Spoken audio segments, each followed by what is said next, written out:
Hello everyone, AmyR here with Prairie Paper and Ink, and here are the first cards I've made with the Simon Says stamp Ghostly Greetings.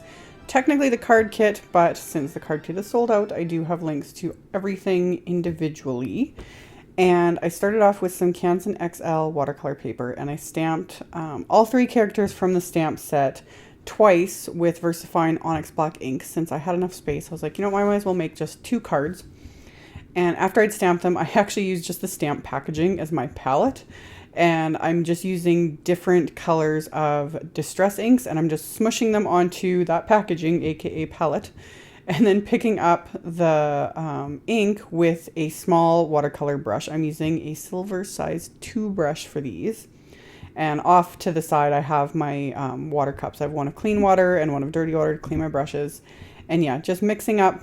Some of the colors I'm mixing, some of them I'm just using as is. And I started with their skin. I will have all the colors listed on my blog, but for their skin I'd use Tattered Rose and Tea Dye.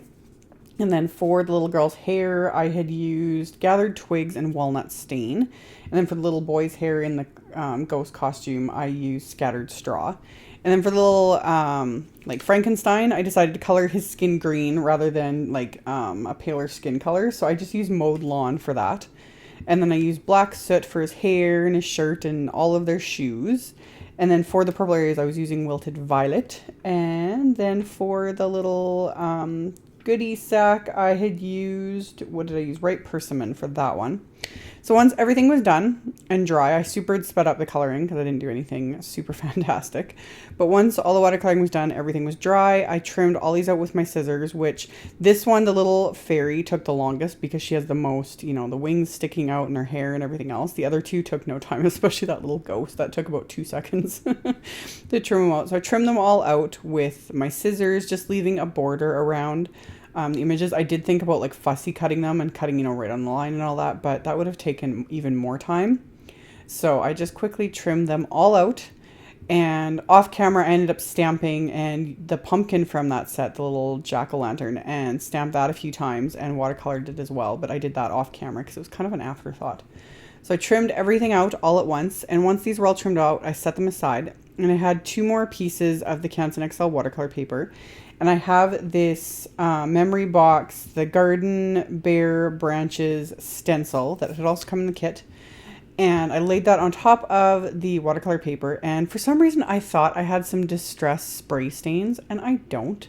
Shocker. Totally wish I'd had them because I had this whole idea in my head and it would have looked amazing. But I don't have any, so I'll have to rectify that. So to make do, I just smushed that Wilted Violet onto the packaging again, and I'm picking up with a paintbrush, this old paintbrush I've shown before, that it was already wet with water, and then I'm just flicking my thumb against the bristles to create a splatter. So I don't get as intense of a splatter, obviously, as I would with using like a distress spray stain, but it still worked. I still was able to get, you know, those branches to kind of show up. So I used that in my splatter cubby, did that twice, and then I just pulled off the stencil, and you can see I got this cool kind of purpley splatter background. And then I did another thing, and I cut apart one of the sentiments, which I know drives some people absolutely insane. However, I'm showing here, you can like jut them back up against each other and use them as they're intended. But one like this, it was just easier to cut apart than it was to try and mask off the top area because it says Ghostly Greetings, but I only wanted the word greetings. And after looking at it, I'm like, it would take forever to try and like mask off that top part of the sentiment. It's just easier to cut it apart. So I very gently cut it apart, and then I can use either one or together. It gives you a few more options. Trust me, once you do it a few times, you get over it. So after cutting apart, I used my anti-static powder tool on the background there, and then I stamped the word greetings with Simon Says clear embossing ink. And I have this Zing orange, it's actually, they call it apricot, but it's orange embossing powder in my stash, which I always forget that I have. But it was perfect for this. And these embossing powders, I like them. They are not detail powders, just an FYI. They're like a regular embossing powder, so they will not pick up fine details. Like if I was to stamp this word Halloween and try and emboss it with these powders, it wouldn't look very nice because it's too finely detailed, and the powder, the embossing powder, is too like chunky, I guess you would call it. It's not a chunky embossing powder. It's just not a fine embossing powder. Hope that makes sense. So I embossed the word greetings though, and I love how that turned out. And then I stamped the word Halloween with the same black ink. And then I had die cut some of the pattern paper from the Doodlebug Booze and Brews pack. I used Simon Says basic rectangles for the stenciled piece as well as for that pattern paper.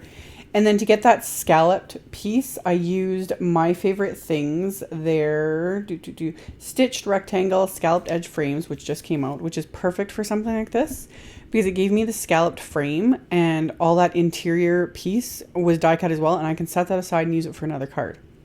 I've shown that on other videos, how you can like trim out the insides to save your cardstock. And to cut down on the weight of your cards and that. And something like these frames is perfect for that. And it just happened to fit perfectly with the basic rectangle die cut. So did all that, layered everything together. I'd popped the stencil piece up with some foam tape. And then I die cut some more of that Doodlebug pattern paper. There's a green stripe paper in the pack. So I die cut that with one of the MFT Grassy Fields Dynamics to create my little scene. And then I adhered the characters with some Tombow Monomalty. And that pumpkin that I'd mentioned earlier, I adhered that with some foam tape so it was popped up. And then I used some of the Simon Says Halloween sequins and attached those with some multimedia matte. And then before I adhere that, I set that aside to let that multimedia matte dry. And then on the inside of the card, I'm stamping this web from the stamp set and the little spider. So stamp that on the top corner there. And then I'm going to adhere the little ghost and another one of the pumpkins down on the lower section of the inside of the card. And I decided to stamp the sentiment with that same Wilted Violet ink and then the black ink just to kind of make it pop a little bit more. And then I'm going to adhere my little characters before I go on and adhere the card front to the outside of the card. So got that all ready and used a bunch of Tombow Monomalty on the back of this to get it all adhered so it stays into place. And it gives you those few seconds of wiggle room before this glue sets, and then there ain't no going back from that. And then finally, as an extra kind of unnecessary embellishment, but I wanted to use these like direct to cardstock. These are the Tonic Nouveau crystal drops that came in the kit. Again, sold separately. I'll have links to everything. I wanted to use them directly on the paper. I have done a video before showing them being used on a craft sheet so you can peel them off and then adhere them. They're completely different on paper. Honestly, they are way more dimensional on paper. I'll show pictures here at the end. And these have had now, like as I'm doing this voiceover, it's been a couple days since I've made these cards. They have dried hard and glossy and they're awesome.